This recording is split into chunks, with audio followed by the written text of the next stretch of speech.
అస్మద్గురుభ్యో నమ. శ్రీమతే రామానుజాయ నమ. గోవర్ధనగిరి వైభవం గురించి తెలుసుకుందాం. శ్రీకృష్ణ భగవానుడు చెప్పిన విధంగా గోపాలురు గోవర్ధనగిరికి పూజ చేసి వండిన పదార్థములన్నీ నివేదన చేసి ప్రదక్షిణ చేసి నందవ్రజానికి ఆనందంతో వెళ్లారు.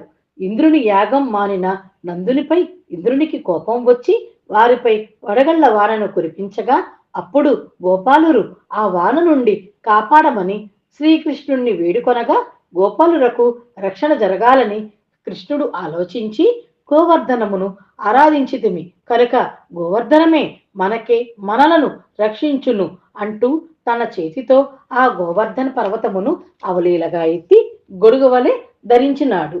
దాని క్రింద ప్రజములోని గోవులు, గోపాలురు, గోపికలు నిలువగలిగినంత స్థలం కలిగినది. శ్రీకృష్ణ భగవానుడు వారి అందరినీ నిర్భయంగా దాని కిందకి రండి అని ఆహ్వానించారు. గోవులతో, దూడలతో, తమ తమ ఆస్తులతో, పరివారంతో దాని కిందకు చేరగా 7 రోజుల పాటు కొండను మోసి వారందరినీ కాపాడాడు 7 సంవత్సరముల వయసులో. ఈ విధంగా శ్రీకృష్ణుడు గోవర్ధనమును ధరించి గోకులమును రక్షించినాడు. ఇంద్రుడు తన దివ్య దృష్టితో రక్షించింది ఎవరు అని చూడగా శ్రీకృష్ణుడే భగవంతుడు అని తలచినాడు. ఇంద్రునికి పశ్చాత్తాపం కలిగినది. గోకులము నుండి కామధేనువు ఇంద్రుడు వచ్చి ఏకాంతంగా శ్రీకృష్ణుడిని చేరినారు. ఇంద్రుడు శ్రీకృష్ణుని అనాధారము చేసినందుకు సిగ్గుపడినాడు. ప్రకాశించుచున్న తన కిరీటమును శ్రీకృష్ణుని పాదమున సృశించినాడు, నమస్కరించినాడు. వాసుదేవుని మహిమను దర్శించి తానే దేవరాజునను మదమును వీడినాడు. చేతులు జోడించి శ్రీకృష్ణుణ్ణి స్తుతించినాడు. నీకు కలిగిన ఐశ్వర్యంచే మదించి నన్ను మరచితివి, జ్ఞాపకము చేయుటకు ఇట్లు చేసి తిని.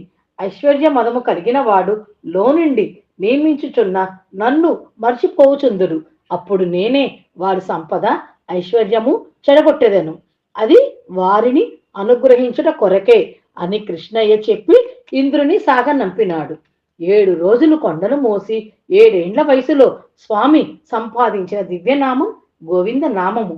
పరాత్పరుడైన స్వామి మనకే దిగువచ్చి కనపడని వాడు కనబడి తాను శ్రమించి మనకు రక్షణనిచ్చేది సన్నివేశము గోవింద నామముచే గోచరించును. ఈ నామము ఉచ్చరించిన వారి అజ్ఞానము నశించును, ఆపదలు తొలుగును.